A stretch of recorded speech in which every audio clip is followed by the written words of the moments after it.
Hi there, it's IDanielTech and we are back with another edition.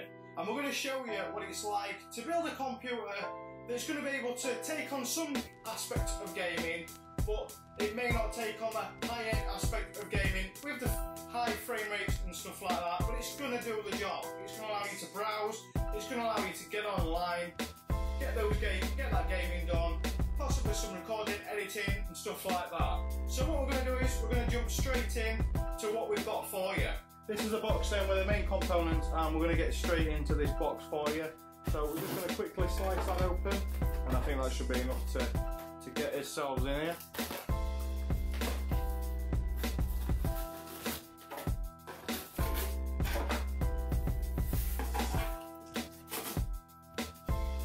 Okay, and so we'll just flip that open there.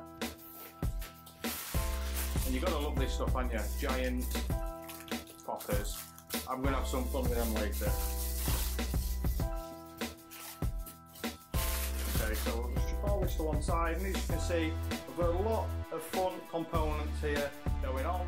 So what we're going to do is we'll go through each one of these, and I'll just run over some quick specifications for you. Alright guys, and so we're going to go ahead and we're going to get the first product on the way for you. Now what we've got here then is a motherboard by Gigabyte. This is the G1, and as you can see it is gaming certified.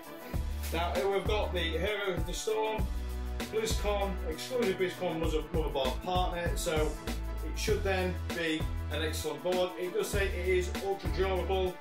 So this is the Z170MX Gaming G5 board. Supports DDR4, USB Type-C, which is going to be the new type of USB. You're going to start seeing that then. You're seeing them in the MacBooks, some netbooks, some Chromebooks, I do believe that are out there. We've got USB 3.1, so we've still got the standard USB on this board itself.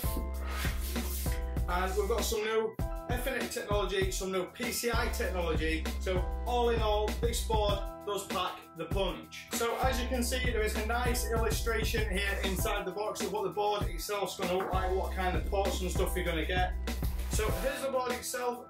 Now the next thing I want to show you guys is this. I've opted in then for the SanDisk SSD Plus. This is a solid state drive. It says step up the SSD speed, replace your hard drive for faster performance. We all know by now that SSD, if you're wanting that faster read-write performance, SSD is definitely the way to go. So there's not really much to show you on this one, even if I want to open it, but we will anyway. We'll crack it open and we'll slide it out. It's in a plastic tray. It's basically just exactly what we say. It's just an hard drive.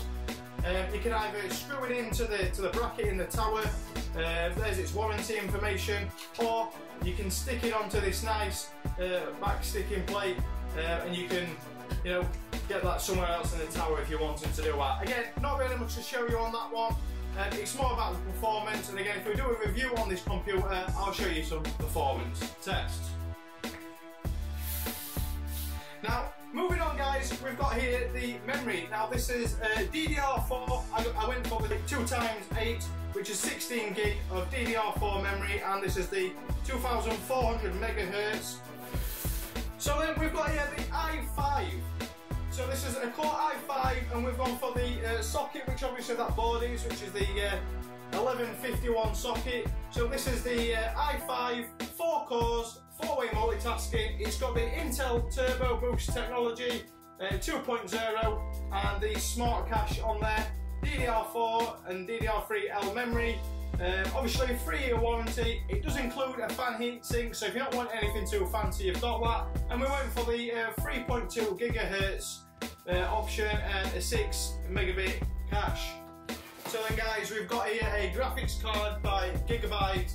This is the GeForce GT 730 with 2 gig of GDDR5 RAM, and the clock speed then at 902 megahertz. And so what we're going to do is quickly have a look in the box. There's not going to be anything really exciting that I can show you, because again, we don't want to be static damaging these products. It's just literally the card itself in the box, and we've got some ports on the back of this, which are just the standard ports which you come to imagine. I believe there is an HDMI on here, a VGA and a DVI port on the back right there guys. It's got a fine coated on top to keep this graphics card nice and cool. And again, we've got two of these bad boys. We're only going to be using one though in this machine. So one of the things we did do is we just bought a quick Bluetooth wireless battery operated mouse and keyboard. Fairly cheap one. Again, just to set you on. The build quality on it is fair enough. It's a nice soft touch keyboard, as you can see there. And then we've got the mouse set off to one side here. So we'll just quickly get into there, wiggle that out. Again, nice little mouse, got a DPI button on it, so you can change the sensitivity of the mouse. Oh yes, and that's going to be perfect. Now, one of the main things you need to worry about when you're building any computer, especially if it's going to have some kind of performance power to it, is the juice. Juice is really important. However, I do believe 600 watts is going to be enough, and in this case we've gone with the CIT, that's CIT power pack. It's an ATX power supply, ATX version 2.3 and compatible with most CPUs and main boards. It's saying here it's ultra quiet, it's got a 120mm low noise fan, ATX version 2.3 and passive PFC on there.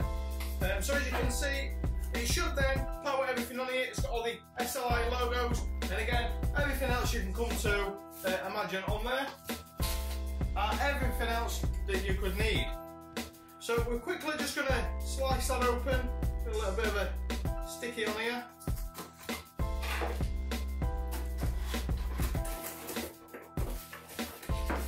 We've got some instructions pretty much telling you how to go about plugging stuff in. I don't think I'm really going to need that, but you never know.